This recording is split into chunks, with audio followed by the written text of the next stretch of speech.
Shalom, selamat pagi Bapak Ibu serta saudara yang dikasih oleh Tuhan. Kiranya berkat, damai sejahtera dan sukacita dari Tuhan Yesus Kristus senantiasa menyertai kita sekalian. Sebelum kita mendengarkan firman Tuhan dan renungan, marilah kita berdoa. Tuhan Allah Bapa yang Maha Baik, kami sungguh bersyukur atas kebaikan dan kemurahan-Mu, karena Engkau selalu melindungi dan memberikan pertolongan dalam kehidupan kami. Jika saat ini kami akan mendengarkan firman-Mu, kami memohon Tuhan mengurapi kami dengan Roh Kudus-Mu agar kami dapat mengerti dan memahami apa yang Tuhan sampaikan kepada kami. Dan biarlah firman-Mu selalu membimbing kami di dalam kami menjalani kehidupan ini. Mampukan kami untuk menjadi anak-anak-Mu yang mentaati firman-Mu di dalam menjalani hidup ini. Terima kasih Tuhan. Di dalam nama Tuhan Yesus Kristus kami berdoa dan memohon. Amin. Bapak, Ibu, serta saudara yang dikasih oleh Tuhan, bacaan firman Tuhan saat ini diambil dari TB2, Kitab Amsal pasal 22, ayat yang ketiga. Demikianlah sabda Tuhan. Ketika orang cerdik melihat malapetaka, bersembunyilah ia. Tetapi orang yang tak berpengalaman berjalan terus, lalu kena celaka. Tema renungan saat ini adalah mengikuti tren.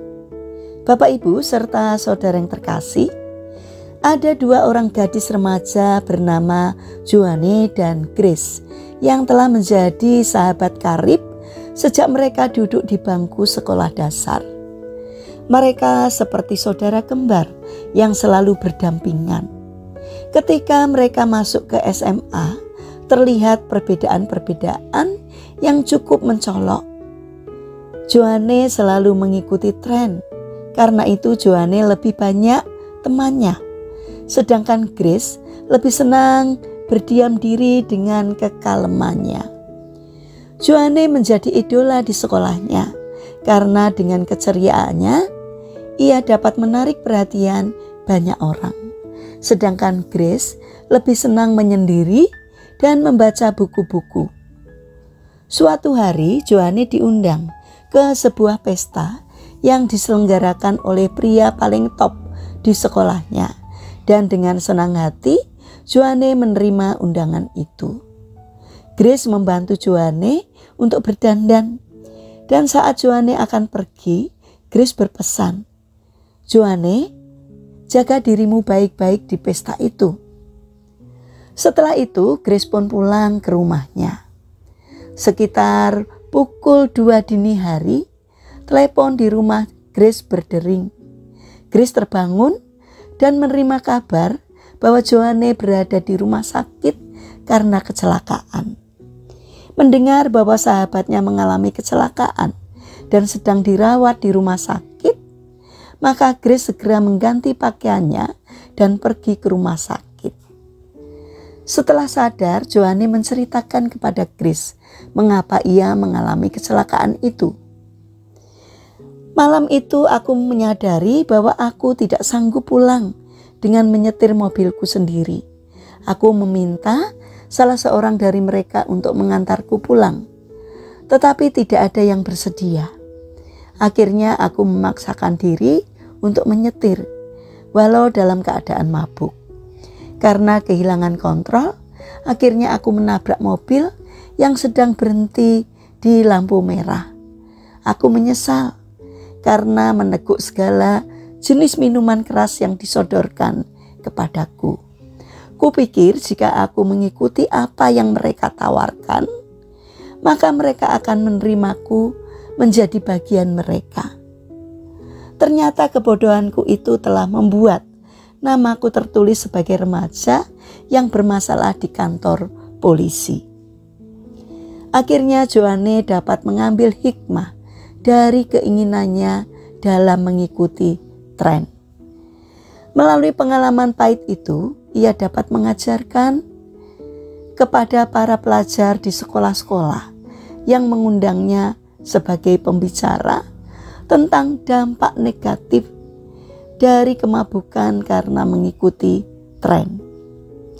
Bapak, Ibu, serta saudara yang terkasih, Masa muda adalah masa di mana seseorang mencari jati diri agar dapat diterima oleh lingkungan. Biasanya orang muda cenderung untuk mengikuti sesuatu yang sedang ngetren tanpa berpikir apakah tren yang diikutinya itu berguna bagi dirinya atau malah merugikannya. Dalam Mazmur 119 ayat 9 menganjurkan agar orang muda menjaga hidupnya sesuai dengan firman Tuhan. Firman Tuhan akan membawa orang muda kepada kebaikan, bukan kecelakaan. Karena itu tekunlah untuk membaca firman Tuhan.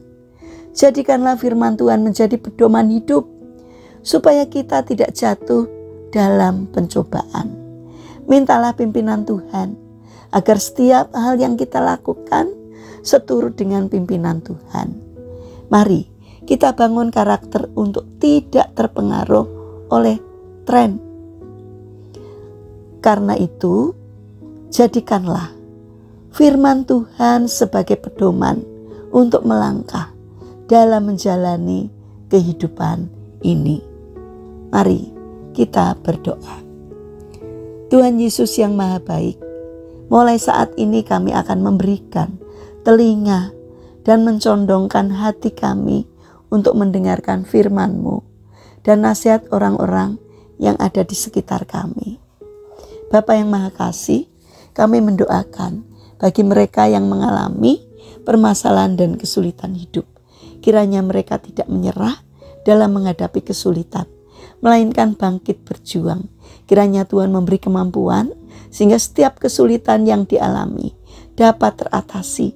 Karena kami percaya bahwa Tuhan berkenan hadir untuk menolong mereka. Bagi mereka yang terbaring sakit, kiranya Tuhan memberkati setiap upaya yang mereka lakukan. Kiranya Tuhan juga berkenan untuk menjamah dan menyembuhkannya. Bapa yang Maha Baik, saat ini kami ingin menyerahkan setiap rencana dan aktivitas kami hari ini kepadamu. Berikanlah ketekunan dan juga semangat kepada kami dalam menjalankan aktivitas kami hari ini. Mampukan kami untuk dapat menjadi berkat bagi sesama kami.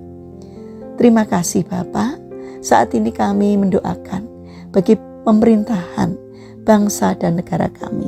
Kiranya Tuhan berbelas kasih untuk memberi hikmat kepada para pemimpin dan pejabat pemerintahan. Berikanlah hati untuk melayani masyarakat. Jauhkan mereka dari tindakan menyalahgunakan jabatan, agar dalam menjalankan tugasnya seturut dengan pimpinan Tuhan.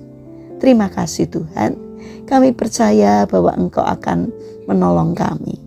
Kami serahkan doa ini hanya di dalam nama Tuhan Yesus Kristus. Amin. Puji Tuhan Bapak Ibu serta saudara yang terkasih, kiranya firman Tuhan dan renungan hari ini dapat menjadi berkat bagi kita semua. Haleluya.